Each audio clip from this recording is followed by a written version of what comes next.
रानडुकराच्या शिकारीसाठी गेलेल्या एका समूहाकडून वन्य प्राणी समजून आवाजाची चाहूल लागलेल्या दिशेने गोळीबार झाला आणि त्यांच्या एका सहकार्याचा मृत्यू झाला होता। 28 जानेवारीला बोरशेतीच्या जंगलात रानडुकरांची शिकार करण्यासाठी गेले होते। त्यामध्ये 60 वर्षीय रमेश जन्या वरठा याला गोळी लागून त्याचा जागीच मृत्यू झाला होता। रानडुक्कर हा संरक्षित वन्य प्राणी असून त्याच्या शिकारीवर निर्बंध आहेत।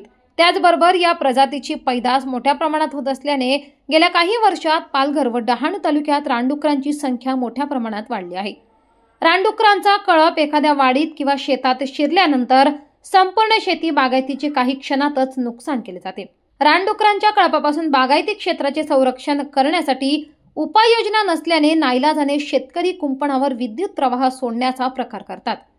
अशाच एका प्रकारामुळे नंडोरे व शिगाव येथे झालेल्या दुर्घटनांमध्ये गेल्या वर्षी चौघांचा विद्युत झटका लागून मृत्यू झाला होता। बोरशेती येथे गेल्या आठवड्यात घडलेल्या एका प्रकारात समूहात उशिराने दाखल होणाऱ्या एका सदस्याला जंगली जनावर समजून त्याच्या साथीदारांकडूनच त्याच्यावर झालेल्या गोळीबारात त्याचा मृत्यू झाला। ही बाब संबंधितांनी 8 दिवस लपवून ठेवली। विशेष म्हणजे या दुर्घटनेत आणखी एक सहकारी गंभीर जखमी झाल्याचे वृत्त पुढे आले होते। मात्र त्याचा मृत्यू नेमका कसा झाला याचे गूढ कायम राहिले। ही दुर्घटना घडण्यापूर्वी या शिकारी समूहाने 2 रानडुकरांची शिकार केली असल्याची माहिती पोलिसांकडून देण्यात आली आहे। पालघर पोलिसांकडून जनसंवाद मोहिमेअंतर्गत अनेक उपयुक्त कामे झाली असून पोलीस व जनतेत सुसंवाद निर्माण झाला आहे।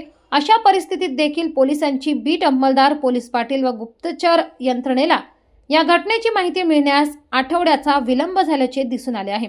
बोरशेती प्रकरणात पकडलेल्या आरोपींकडे 3 गावठी कट्टे सापडल्याची माहिती पोलिसांनी दिली असून इतर सदस्यांनी त्यांच्याकडील हत्यारांची जंगलातच विल्हेवाट लावली असे सांगितले जात आहे। जंगलातील पक्षी, ससे, रानडुक्कर, हरिण यासारख्या वन्यजीवांची शिकार करण्याच्या छंदावर वन विभागाने दक्षता घेणे आवश्यक असून फास लावून वन्य प्राणी पकडण्याचा प्रकार देखील नियंत्रणात आणणे गरजेचे झाले आहे। गावठी कट्ट्याचा वापर सध्या शिकारी पुरता मर्यादित असला तरी पुढील काळात त्याचा चोरी, दरोडे, मारामारी दरम्यान वापर होऊ शकतो। त्या दृष्टीने अशा विनापरवाना शस्त्रसाठ्यांवर लक्ष ठेवणे व कारवाई करणे आवश्यक आहे।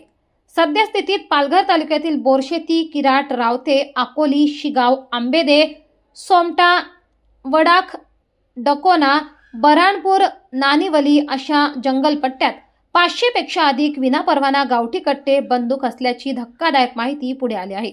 ही गावठी कट्टे 10 ते 15 हजार रुपयात सहज मिळत असून त्यांचा आकार लहान असल्याने ते जंगलात घेऊन जाणे सोपे होत आहे।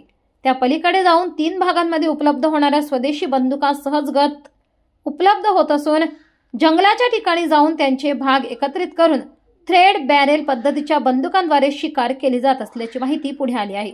अशा शिकारीसाठी परवानाधारक व्यक्तींकडून गोळ्या उपलब्ध करून द्यायच्या व शिकार करण्याची पद्धती प्रचलित झाली आहे।